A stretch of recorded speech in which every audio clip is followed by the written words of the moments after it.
Hallelujah. सबको जय मसीह की। आइए मेरी भविष्यवाणी की पुस्तक से आज के पवित्र वचन को पढ़ते हैं, जो कि परमेश्वर के दास प्रेरित अंकुर यूसुफ नरोला जी और परमेश्वर की दासी पास्टर सोनिया यूसुफ नरोला जी के द्वारा लिखी गई है। आज का पवित्र वचन, परमेश्वर का कोई भी वचन आपकी हानि के लिए नहीं है। जैसे कि अय्यूब की पुस्तक अध्याय 1 के आयत 20 से 21 में लिखा है, तब अय्यूब उठा और बागा फाड़ सिर मुंडाकर भूमि पर गिरा और दंडवत करके कहा, मैं अपनी माँ के पेट से नंगा निकला और वहीं नंगा लौट जाऊंगा।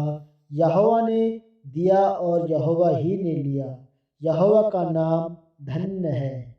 मेरे प्रियो, बाइबल में लिखा है कि एक एक वचन आपके लाभ के लिए है, हानि के लिए नहीं है।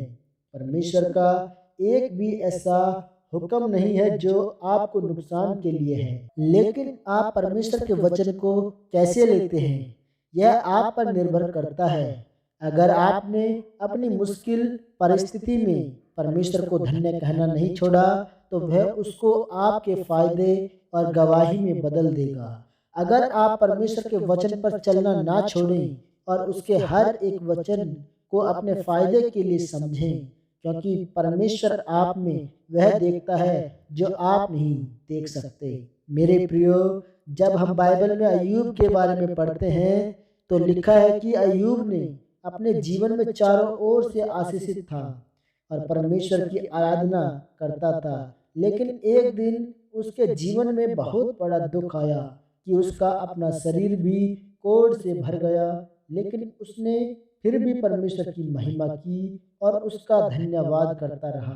जबकि उसकी पत्नी ने भी उसको कहा कि तू परमेश्वर की निंदा कर, क्योंकि वह तुझे दुख दे रहा है।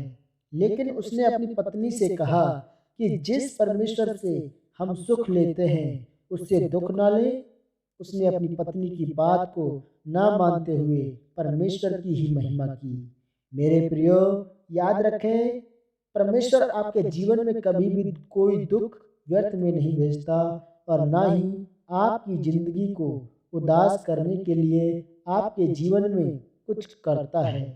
उसी तरह परमेश्वर ने अय्यूब के जीवन में इतना बड़ा दुख उसे उदास करने के लिए नहीं, बल्कि उसे और ज़्यादा आशीषित और मजबूत करने के लिए भेजा था, ताकि वह हर दुख, हर परिस्थिति से निकलकर अपनी आशीषों को लेना सीख सके। मेरे प्रियो, आज बहुत सारे लोग ऐसे कहते हैं कि मेरा तो सब कुछ खत्म हो गया, मेरी मंगनी टूट गई। लेकिन बिल्कुल भी चिंता ना करें। अगर कोई आपको छोड़कर गया है तो उसको अपना नुकसान नजर आएगा, आपका नहीं। लेकिन अगर आप उस समय पर परमेश्वर की आराधना करते हैं तो आप एक ऐसा हीरा बनेंगे जिसे सभी लेना चाहेंगे, क्योंकि परमेश्वर कुछ भी आपको व्यर्थ में नहीं बोलेगा कि मेरा धन्यवाद कर, मेरी आराधना कर। परमेश्वर यह सब कुछ आपको उदास करने के लिए नहीं, बल्कि आपको बनाने के लिए करता है, ताकि वह आपके अंदर से उन आशीषों को निकाल सके जो वह निकालना चाहता है। लेकिन यह तभी संभव है जब आप हर हालात में परमेश्वर की महिमा करते हैं, उसके हर वचन को अपने फायदे के लिए समझते हैं और उस पर मनन करते हैं। इसलिए मेरे प्रियो, याद रखें, परमेश्वर का कोई भी वचन आपकी हानि के लिए नहीं है। अगर उसका वचन कहता है कि किसी का दिल ना दुखा, किसी पर दोष ना लगा, तो यह वचन व्यर्थ नहीं है। जब आप उनको मानेंगे और इन पर चलेंगे तो आप अय्यूब की तरह आशीषित होंगे। परमेश्वर आपके अंदर से उन चीज़ों को पैदा करेगा जिनके बारे में आप सोच भी नहीं सकते। परमेश्वर इस वचन के द्वारा आपको आशीषित करे। आमीन। यह अंगीकार आपके द्वारा किया जाए। सर्वशक्तिमान परमेश्वर, इस वचन के लिए मैं आपका धन्यवाद करता हूँ। पिता, मैं अंगीकार करता हूँ कि मैं आपकी किसी भी वचन को व्यर्थ नहीं समझूंगा, क्योंकि मैं जान चुका हूँ कि आपका हर एक वचन मेरे भले के लिए है। प्रभु यीशु मसीह के नाम में आमीन, आमीन, आमीन। God bless you all of you.